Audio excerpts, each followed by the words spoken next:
G'day everybody. Thanks for joining us. I'm excited to be here with you today, and along with Jim, my colleague at Coach, we are going to be answering the questions that you submitted 2 days ago to prep for your Singapore Marathon that is coming up. So before we kick into those though, my name is Ben. I'm a former professional triathlete from New Zealand. I'm now based here in Singapore, have been for the last 12 years running a company called Coached, which is a personalized training program that helps runners and triathletes like you guys to optimize, track, and enjoy your training. So as I mentioned, I'm joined here by Jim. Jim, say hello. How's it going? Introduce yourself and tell them a little bit about your background, man. Sure. So my name's Jim. I'm the sports scientist at Coach, and I operate our lab that's based in the Central Business District. So not only do I help with the coaching online and the group training that we host for all our members, but I also help conduct our sports science-based testing. So, that can range from your lactate testing, VO2 Max, sweat testing, and so on. There's a whole host with their own benefits that can help, yourself as a runner get even faster and more efficient. So that's my main role among many other things. But yeah, we're going to get into some questions today. Yeah, and if you guys have questions as we go along, just post them in the comments box there, and we'll try and pick those out and answer anything that comes in live as well. So we've got about half an hour or so. We'll do our best to get through as much as we can. We want to give you guys some good advice in these last couple of important weeks. And then we'll call it a night and we can all go have some dinner, eh? Right, Jim, you read out the questions. I'll add my thoughts and then you can add to them too, mate. Sounds good. All right, so the first question that we got here says, any fueling tips for during and after a half marathon run? Sure. So let's start with during. I like to think of fueling in two parts. One, hydration, and two, energy.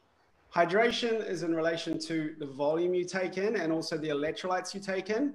Energy, as the name suggests, is in relation to the energy you take in.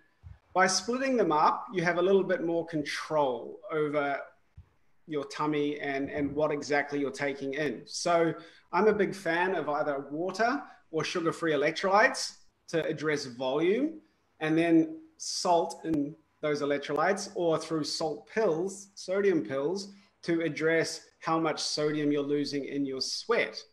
For energy, we want to keep that relatively simple. I think for most people, you guys are going to benefit most by taking some form of gel. They just stomach easier than a solid food. So that's what you want to be doing as you go through the race. And hopefully you guys have been practicing this in training. One of the things with race nutrition is you never want to try anything new on race day. It's a little late now, but you do have a couple of weeks. So you may as well make the most of that and start practicing if you haven't. Figure out exactly what you can take in and how much you can stomach, because that's essentially it. And the whole idea is you're never going to replace exactly as much as you lose, but the goal is to limit the loss so that your performance stays high, heart rate stays down, and that type of thing. Jim, do you have anything to add? Well, yes, so everything you said was great there. And let's not forget the question directs a half marathon distance. I think the key thing that we need to understand too with this is also the time frame at which you're going to spend completing that distance, right? Because we all have different abilities and fitness levels. Some of us can take up to 2.5, 3 hours to complete that distance, whereas the fast few can, cover it in an hour and a half. So how long it takes you to cover that distance will also have a big impact on how you feel for the event. When it comes to the hydration, electrolyte loss is a big thing here in Singapore. A lot of us don't hydrate properly. And so if you're running for only an hour and a half, chances are you're less susceptible to dehydration compared to those who are out in the heat and humidity for 2.5 or even 3 hours. So you really need to be on top of making sure you factor in exactly how much sodium you're losing in your sweat, because it's up there, trust me. A lot of us don't realize exactly how high it can climb, and making sure we replenish that. And then, making sure, like Ben said, to factor in the energy portion of things. Gels are naturally the one that we will gravitate towards. But if we can become naturally more fat adapted on the run up to a race through our nutrition and being as efficient and healthy as possible, then we're naturally going to be less reliant on these external fuels, and it's going to allow for us to optimize our race itself. So hydration is a big thing, and I'm an advocate massively for this, and I'm a broken record, and I'm sure Ben will agree with me on that, because a lot of us underestimate the importance. And then, like you say, making sure you just factor in the energy output.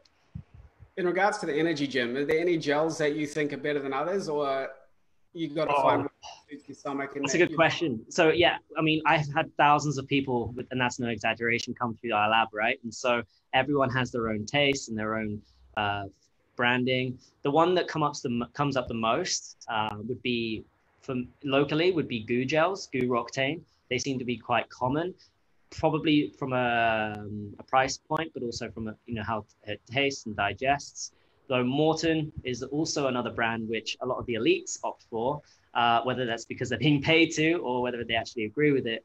But it seemed to me as well, because I've used it myself, to be quite high quality, very easily digestible, and maximizes the carbohydrate uptake. So the only issue with those is that they're Swedish. You have to import them into the country, and as a result, they can be more expensive. But I would always encourage people, no matter what, to actually experiment. Don't just stick to one gel brand. Always be open to trying new things, because you never know, there might be one out there that tastes even better, digests even better, and might actually make your race even better. So yeah, so you got to test all this stuff in your training, right? I've always been a fan of Shots. I grew up in New Zealand. Shots is a Kiwi company originally that then got bought by an Aussie guy, and he really knows his stuff. He's written a great book, which I recommend you all read. His name's Daryl Griffith, and they've recently rebranded to Coda. So I'm a fan of the Coda gels. They worked my whole racing career. Easy to digest. They suit me well. So if you like those gels or you don't, doesn't matter. Pick a gel that works for you, practice it in training, and figure out what your strategy is, especially in relation to the combination of hydration and energy. Now, the second part of that question, Jim, was around post-race. What's your take on post-race? So post-race, the biggest thing also that a lot of us suffer from is, we lose a lot of fluid when we run. So we need to replenish that amount of fluid we lose. It's been known that you can lose anywhere between 1% to 4% of your own body weight. So I would actually advocate people to have another electrolyte drink that's high in sodium as soon as they finish the race, and just slowly drink through that for recovery.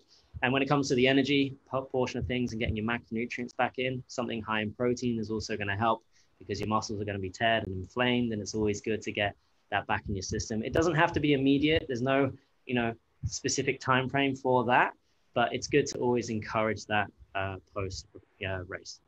Yeah, temptation can be to go and have a beer and go to McDonald's and eat a Big Mac, but that's probably not in your best interest if you want to recover well and be a healthy person.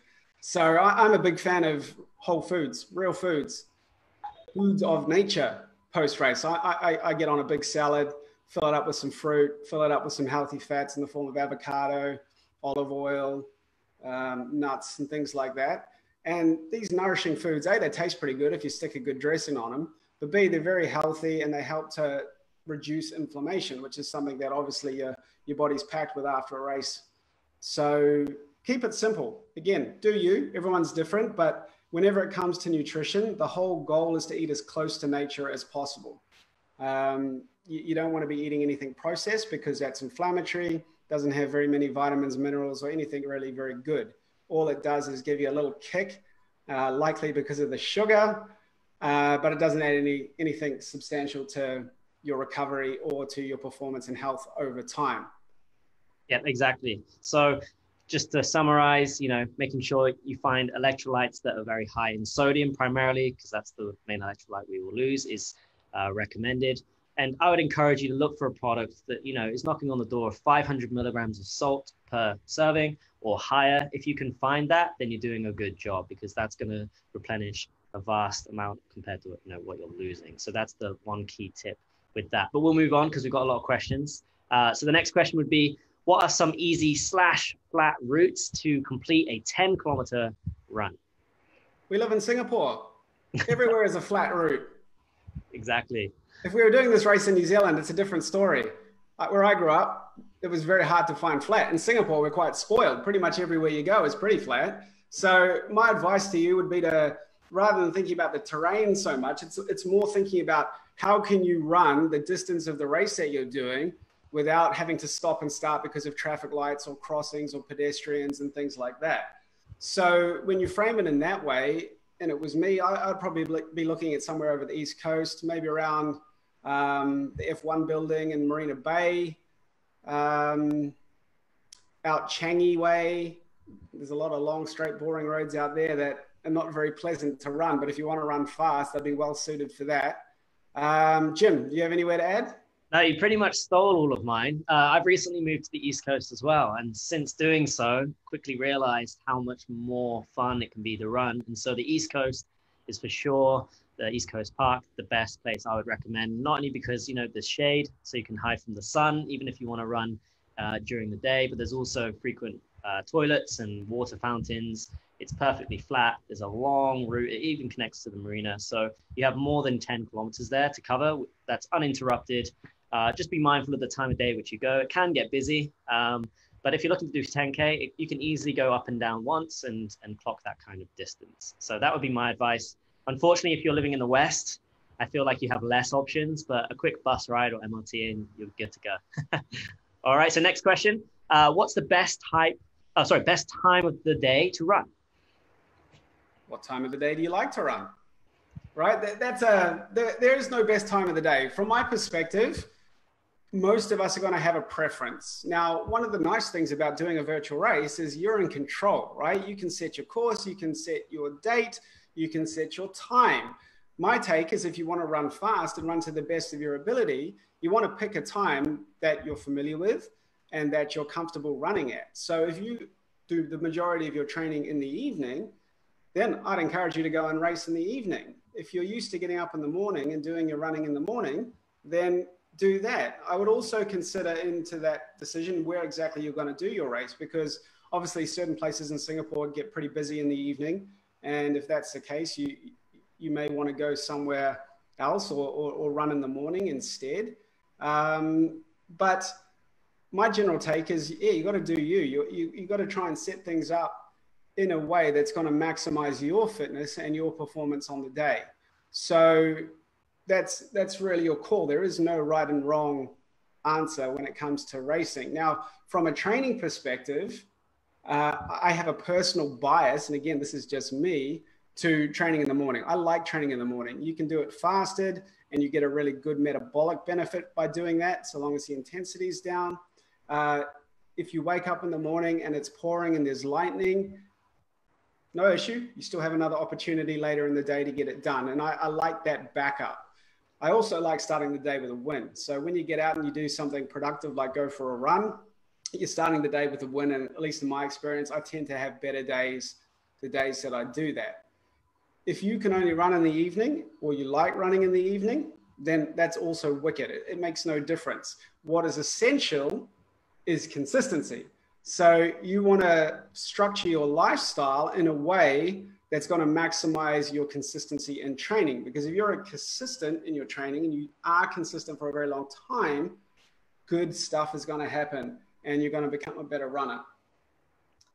Yep, good answer. Once again, I have nothing else to add. That was a really good answer. So moving on then, the next question would be, how do you improve your stride for long distance running? When you say your stride, I'm assuming your stride length. When it comes to running, there's sort of two parts, right? Stride frequency, stride cadence, steps per minute, and stride length. Cadence will improve naturally as aerobic conditioning improves and you become more efficient. And you can also train that by doing different activities like running drills, even running with a metronome to gradually increase your cadence over a period of weeks and months. It's a bit tedious with the clicking going on, but it is quite an effective strategy for gradually pulling your cadence up. In regards to stride length, that's not something that you particularly want to think about. Again, you can do some drills and things like that where they sort of exaggerate the knee lift and the stride length, and that will help over time. But stride length will naturally increase as you become a stronger runner. So as you get stronger by doing more training, both in terms of volume and frequency, and in terms of getting on the hills, like I always encourage people to do, and building strength, the natural outcome of that strength is when you put power through the ground, you're putting more power through the ground, which gets transferred into a longer stride. So I wouldn't be going out and thinking about running with a longer stride at all. That's likely a recipe for disaster because it's going to force you into an overstriding pattern, and you're more likely to get hurt than benefit from that. So I'd be very careful about trying to increase your stride length. for the cadence, practice your running drills. We've got a whole bunch of those on our website. Just go to coach.fitness and visit our blog. In there, search running drills, and a whole bunch of videos will come up that you guys can practice. And over time, that will significantly and help to improve your cadence, and a whole bunch of other things that come with drills, which we outline in the article that we put those with. So yeah, awesome. And one thing that I would like to add as well, which I know Ben is constantly reminding our runners about, is actually your head position. You know, because it actually in the moment will certainly have an impact on your stride when it comes to you getting tired. So a lot of us, when we get tired and when we run, we drop our head. It's an anchor point. And when we drop that, when we're getting fatigued and we start to look at the ground more, it sets a chain reaction off with our running posture. And that will actually end up shortening your stride length. So over time, when you're doing those long distance races, remind yourself to keep that chin up, keep looking far in the distance to avoid that natural chain reaction happening. And that will also help improve your stride a little bit. So it's a very short-term thing that you can be doing and adopting into your running, but it's very common. I'm sure you'll go out for a run soon and find that you'll be doing it. But as long as you keep reminding yourself, at least in the short term, you're going to be able to naturally maintain a better stride length. So I thought I'd just add that in there, Ben. So moving on then, shall we, to the next question? How many months ahead should I train for a half marathon? It's 2 weeks before the race. I don't know if you should be asking me that now. Or are you running the 10K maybe and you're asking for future reference? In either case, man, you want around, again, this depends a little bit on your background and how fit you currently are, but 12 to 16 weeks seems to be a good timeline to have in advance of a half marathon to really progressively prepare. The risk is if you leave it less than that, you have to rush things a little bit. And then obviously if you do that, your chances of getting hurt or sick go up significantly. And obviously that's not what we want to do. I mean, we're not professional athletes here, at least not many of us. And so, yes, we want to get better. Yes, we want to get as close to our potential as we can, but we want to do it in a way that is healthy so that we live longer and have a better experience as we age. Jim, here's a question for you, man. How do I run if I have 2 left feet? Very interesting question.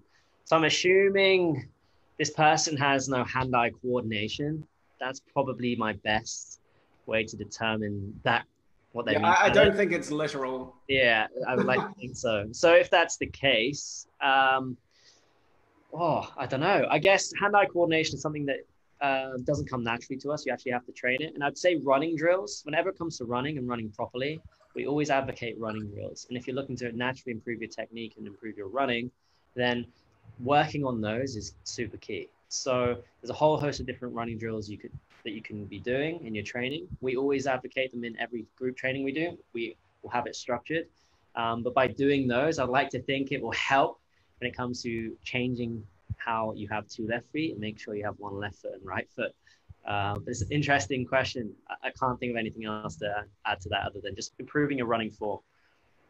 Yeah, no, I tend to think that's all you can do. And again, this might end in disaster in the short term, but get off the concrete. I find because we're so spoiled with such fantastic surfaces in Singapore, a lot of us don't have a great spatial awareness. And so when we go run somewhere like McRitchie, we're often getting tangled up in our own feet because we're busy looking at the ground.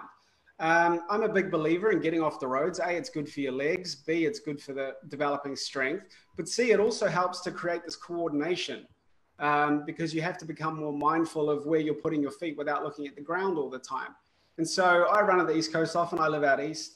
And I always find it interesting because I'm almost always the only guy who's not running on the running track. I'm running down on the grass, zigzagging between the trees and up and down over the little humps and stuff that come with it, jumping over tent pegs and stuff like that.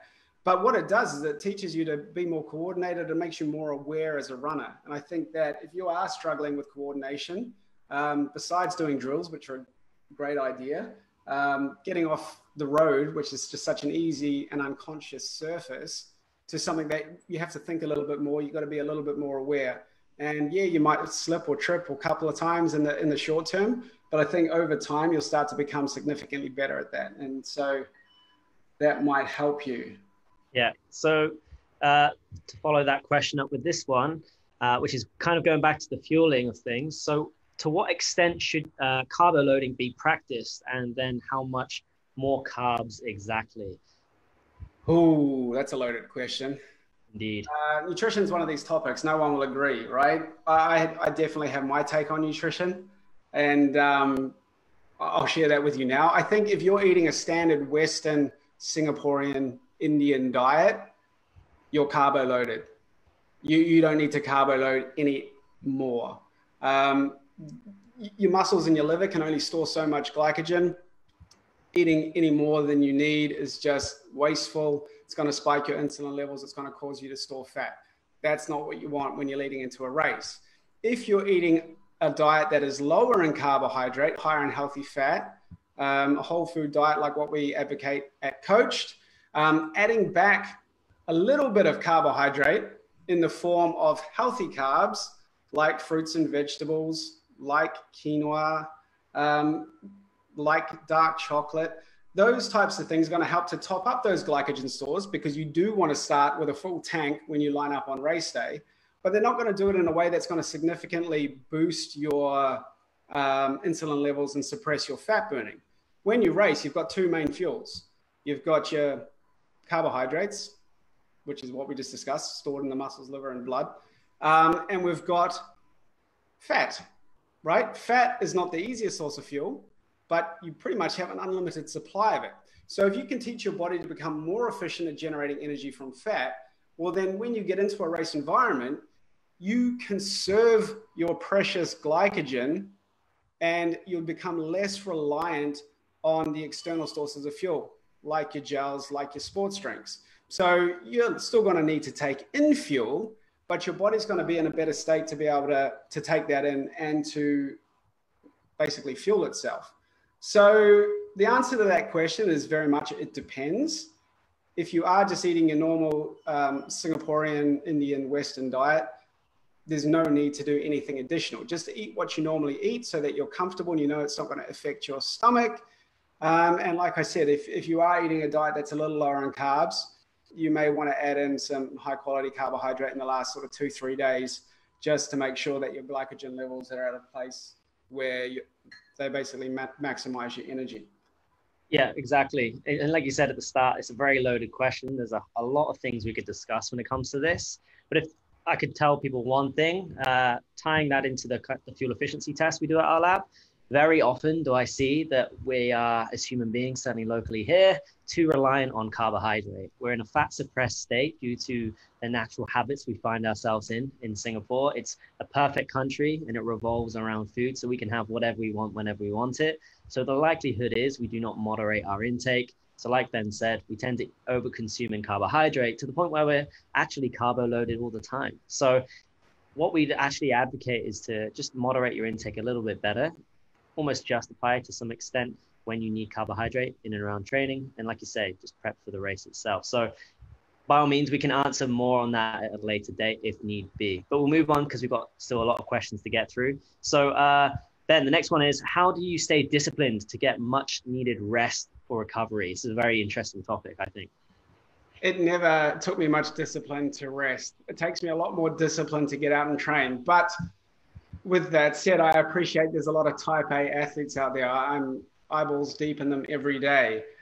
And one of the hardest parts of my job as a professional coach is to convince people that less is more sometimes, and you do need to recover. Recovery is part of the process, guys. Training doesn't make you better. Training breaks you down. Yes. Right? You will only get better when you train and place that stress on the body, yes. But then have enough downtime that your body can respond to the stress and come back stronger. And so if you just train, and you don't allow this recovery time, well, then your body's never going to absorb the training that you're doing. And eventually over time, your performance is going to get worse. And so too is likely your health, your energy levels, your mood, and all these things. And you could find yourself overtrained. So I would definitely be thinking about rest as part of the training process or part of your preparation. It's not something to avoid. It's not something to feel lazy about. So long as you are doing the training. Obviously, you can't lie on the couch and expect to get better either. You do have to do the work, but it is very much a balancing act. Stress plus recovery equals performance. That's what you need to keep in mind. Yeah, exactly. So, I mean, I think the key word within that question is how do you stay disciplined? That can go both ways, I guess, but, just set rules.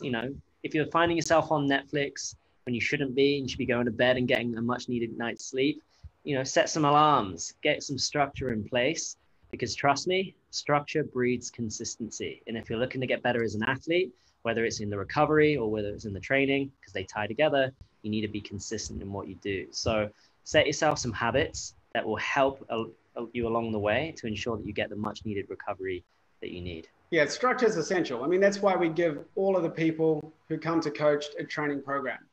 Mm-hmm. You don't have to feel guilty when you have a training program, because well, hopefully you have trust in us and think we know what we're doing. We're prescribing something to you that we know that if you follow, it's going to make you a better athlete. And so you can go out, follow that with confidence in the training perspective. But then when you're not training, you don't have to worry. You can enjoy the fact that you can have a good night's sleep, have a day off, have a week off when it comes to that. And there's nothing to feel guilty about. It's all part of the process. And so I would strongly encourage you to consider getting a training program, whether from us or somebody else if you haven't, because it will definitely help. Exactly. And that leads on to the next question, which would be, what is the preparation of a marathon like? And like you just said, structure and having a structured training plan is one of the first things, right? Yeah. So you got 4 hours to enjoy the marathon, right? You got 20 weeks to enjoy the journey. I'll take the 20 weeks any day. For a marathon, you want 16 to 20 weeks, depending on your level of fitness. And then it's a progressive buildup. So early in the program, a lot of it's low intensity. You're just getting into the process and the habit of running regularly. At this stage, we're thinking about our form. We're doing running drills. We're trying to become more efficient. At this stage, we're trying to train our ability to generate energy from fat. It's just general conditioning. As the training goes on and as the weeks pass and the race day gets closer, training goes from this general preparation, or it should do at least, to something that's more focused. So the sessions that you do later, closer to the race, become more race specific. And from there, you condition your body for the demands of the race. So again, the exact specifics and details of that will change based on how long you think the race is going to take you, your background, time available, all that kind of stuff. So it's very hard to give a specific answer here. But what I would say is, like, you want to allow enough time that you don't have to rush the process. And then your training should just be very progressive, so that you're only loading your body at a level that it can handle, so that we don't want you getting hurt. We don't want you getting sick. And plus, we want you to enjoy the experience. If you just jump straight in the deep end and start pummeling yourself, like, you can do that in the short term, but it's not sustainable. And I can't imagine that you'll enjoy it very much. So it's always better to set aside the time and then just progressively build into it. Now, Jim, we've got a question coming in from Facebook. Gurdeep saying, I've run 4 full marathons, but recently I notice I have pain in my inner ankle after 25 Ks. Is something wrong with my ankle? Is there anything I can do to lessen the pain when running? Now, what I will say to that, mate, is neither Jim or I are a physiotherapist. So we are not really qualified to diagnose or give you any recommendations, but running is an impact sport.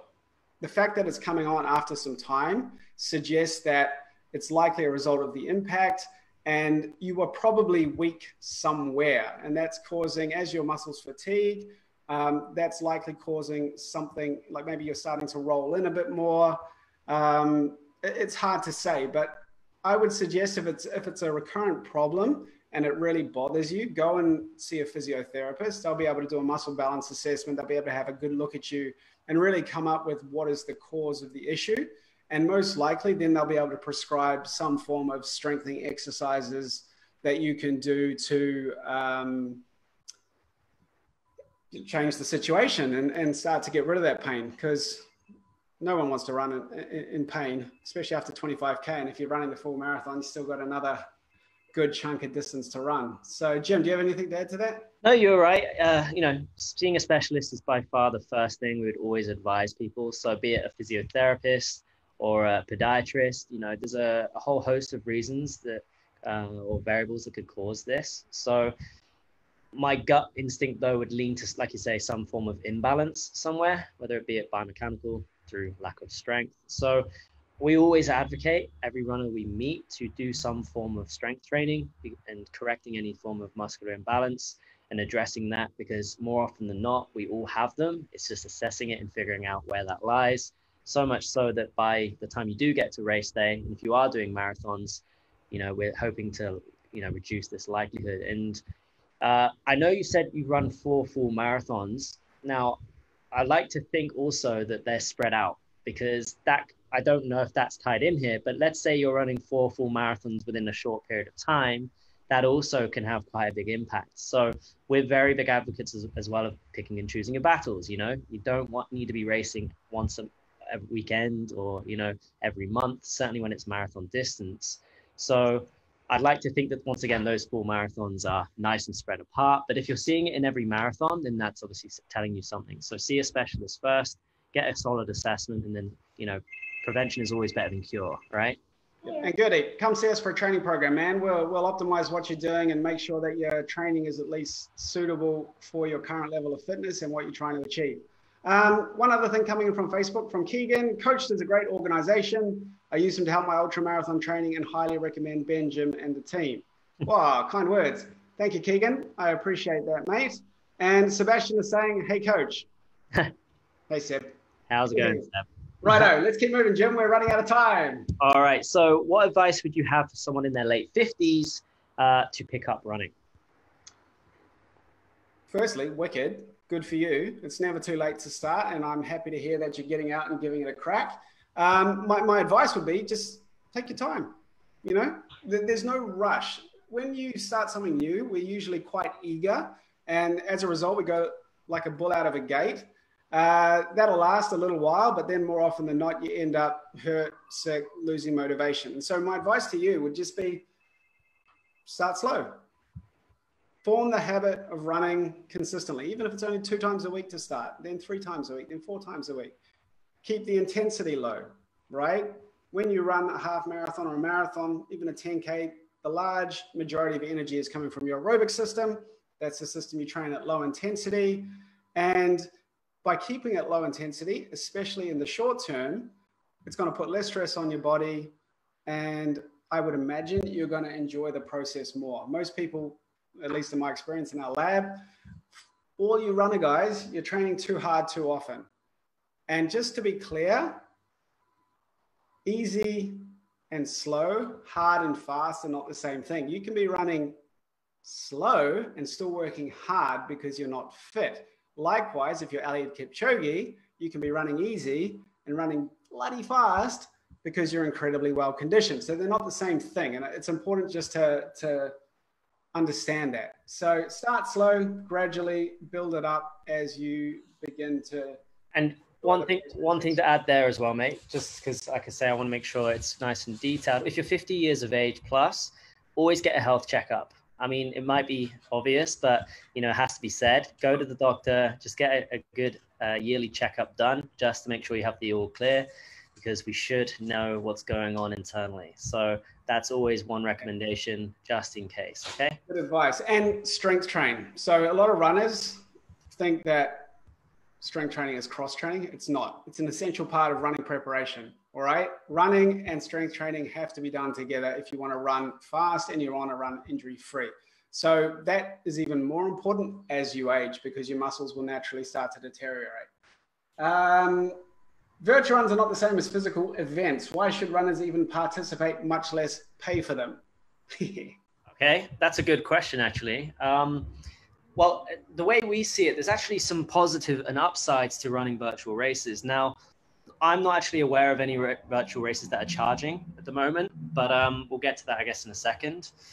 But when it comes to a virtual race, there are, you're in full control. That's the one thing that I think is quite a positive note, and we've done a video on this recently, also on our social media, as to the perks behind virtual races. But if you're looking to do a virtual half or even a full marathon, the good thing is that you can control your support. You can have one of your mates running alongside you to support you. And you can, even go as far as to have a friend of yours riding a bike with all the hydration and all the gels that you need.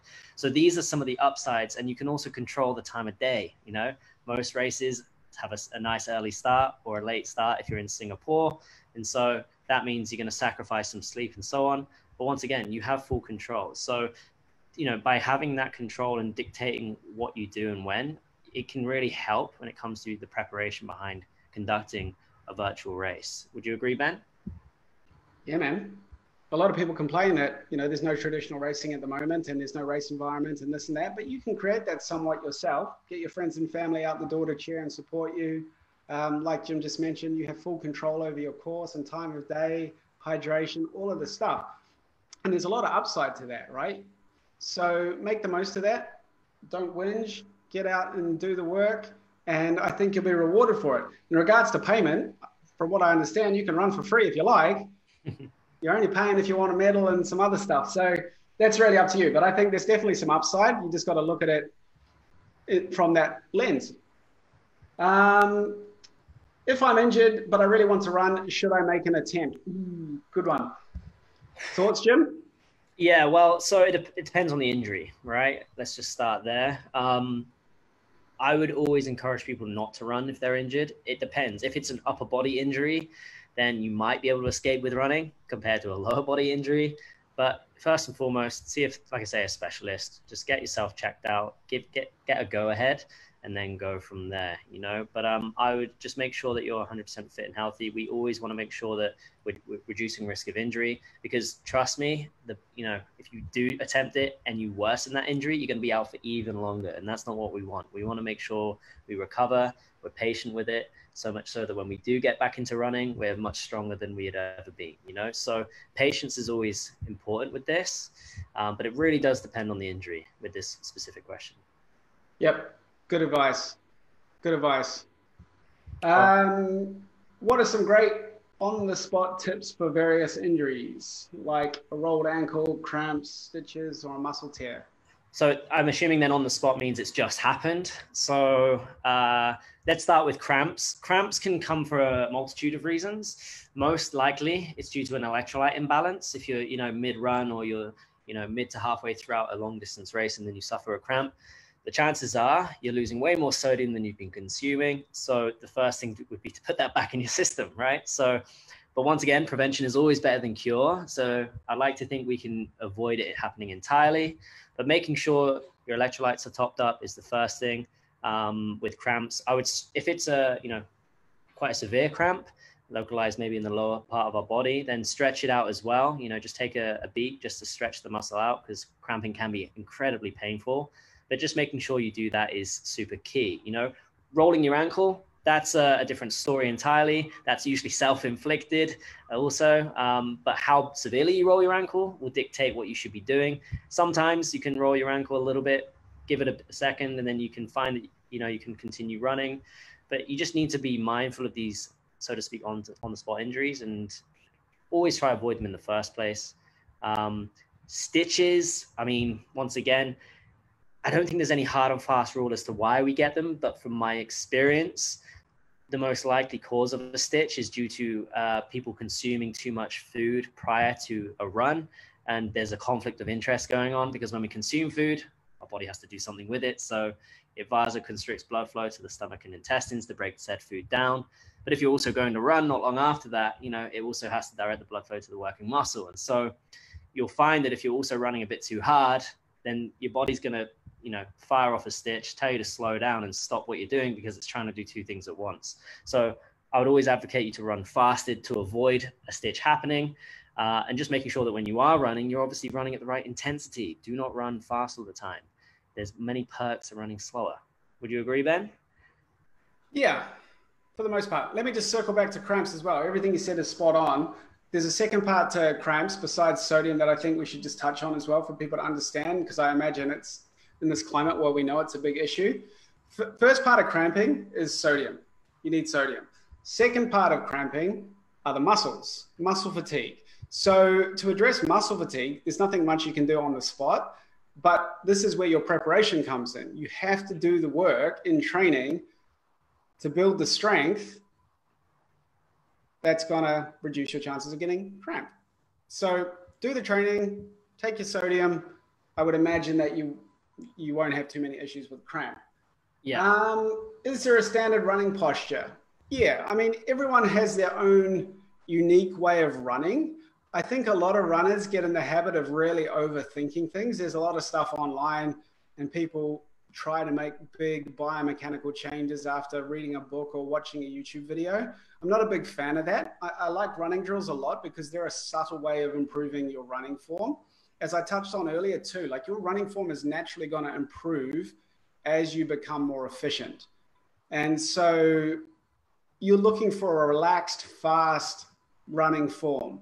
So a few rules, a few anchors. The head, like Jim mentioned, is essential because the head as a percentage of your body weight is pretty heavy. So when you get tired or you're not thinking about it and you drop your chin, which is very common, it tends to set off a chain reaction where it pulls you forward at the waist, shortening your stride length. As you do that, you'll often sort of close up in the chest too, restricting breathing.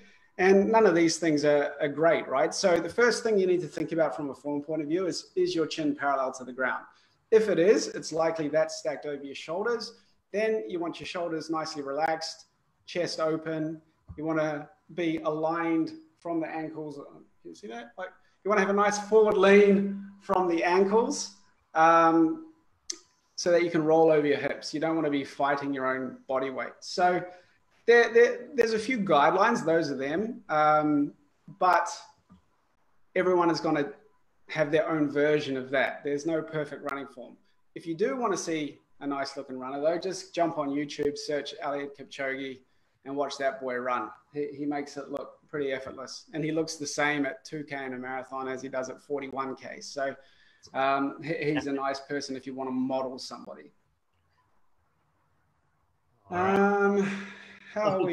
We've got a question coming in again from Facebook. Let's address that real quick. I know we're very short on time and we've only got a handful of questions left. So there's a question that came in about VO2 Max. So it says, I have a VO2 Max score of 45, brackets from my Garmin watch. I have my own thoughts on that. And I run 3 times a week, 2 slow, 1 fast. So how important is this metric in relation to my running? And I'm 41 years old. So do you want to start?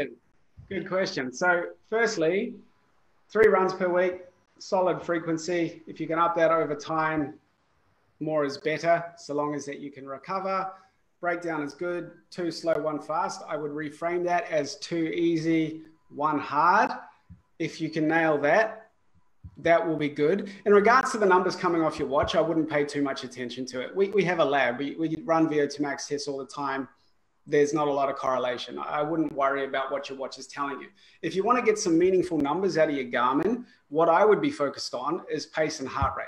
If your heart rate is the same and over time your pace is getting faster at the same heart rate, wicked. Training is getting better. On the flip side, if you run to pace and at the same pace your heart rate's coming down, wicked. You're getting fitter. That's what I'd be worrying about. Those are far more meaningful metrics than whether your VO2 score is going up. To me, doesn't mean a whole lot. And bear in mind, when it comes to this kind of metric, in order to determine accurately your VO2 max, you have to assess the body's amount of oxygen, carbon dioxide in its breathing, right? That's the only accurate way you can determine it. And so with these devices, they only have so much to go off and it's very limited and it can't directly correlate. So I wouldn't put too much weight on it. There's a lot more other notifications that come up. So I would just ignore them and do like Ben said, and just follow the important metrics. But when it comes to VO2 is like I say, a variable. The simplest way I could define this is it overall explains your kind of engine size, right? But that doesn't necessarily correlate with athletic potential. We can have 2 people with the same VO2 max score. Person A could be more efficient at clearing lactate than the person B, which allows them to operate at a higher output. That means that one person's going to be faster than the other. So not only is the engine size, so to speak, important, but actually how efficient you are, we would argue to be just as, if not more important. So lactate clearance and improving aerobic condition is where we would point you first. To do that, you need accurate training zones. So we'll leave it there for now, but there's a lot more we can discuss with that. So moving on. Let's go, Jim. Sorry, because we are short on time, man. Let's go to the last couple of technical questions and then we'll wrap it up, mate. So is there a cutoff timing for the race or can we take our own time? Yeah, that's one of the beautiful things about a virtual race. You're in control. There's no cutoff time. You can run at whatever pace you like. You can stop and have a drink. You can stop and have a lie down or a massage, whatever you like. You can give your kids a cuddle. but it will affect your standing on the leaderboard, obviously. So you're in control, you make your choices, and Jim and I wish you all the best. I hope you guys have a good race. Last question, how do I make sure my app records my run and syncs to my profile? My app records my run and syncs to my profile. Sorry, long day. 1, head to the settings on the SCMS Virtual Club platform. 2, ensure the app you're using is connected. There should be the word connected on your selected app. Once an app has been connected, use your application to track a new running activity. Make sure to stop the activity when you've reached the target distance, i.e. your 10K or your half marathon. With that, it's done. Super easy. And with that, we're done. We've come to the end. We've got to get off here. I want to thank you very much for tuning in and listening to our ramblings. Hopefully you got some value out of it and it was helpful. If you would like some help with your training, we'd love to be that help. We have an online training program with a 14-day free trial. Just check out coached.fitness and you can sign up for that. Or if you're a person who likes to get out and run with some friends, we also do regular group training sessions, although our session sizes are limited for obvious reasons. But if you want to come try that out as well, coach.fitness/run-sessions. And you can sign up for a free trial. Just use code TRIAL, TRIAL. And then head along, you'll see this ugly mug and you'll see Jim as well. And we've got a great bunch of athletes who we're guiding to try and help them optimize their training, enjoy the process, and get as close as they can to their potential. So we wish you all the best, guys. Thanks very much for tuning in and run well. See yous.